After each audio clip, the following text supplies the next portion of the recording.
Amateur chasers Rick Jarvis and Chad Lawson found themselves driving through a rainstorm into serious danger. Tornado chasing can be risky, as Oklahoma chasers Rick Jarvis and Chad Bradley are about to find out. Get away from this bridge! My gosh! Look, 3 tornadoes on the ground. 1, 2, 3. Rick, that's moving right at us. We got to get out of here. Ricky, okay, hang on. Look, another one! Another tornado! 2 tornadoes. 1, 2, 3. Chicken Shay, you're moving southward and turn around. Get out of there, go back. Rick, that's moving right at us. We got to get out of here.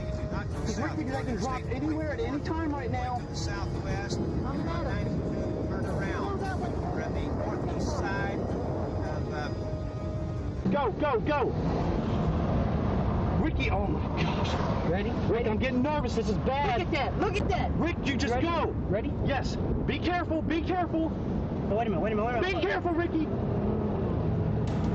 Rick, this is not good. We're all right. Go.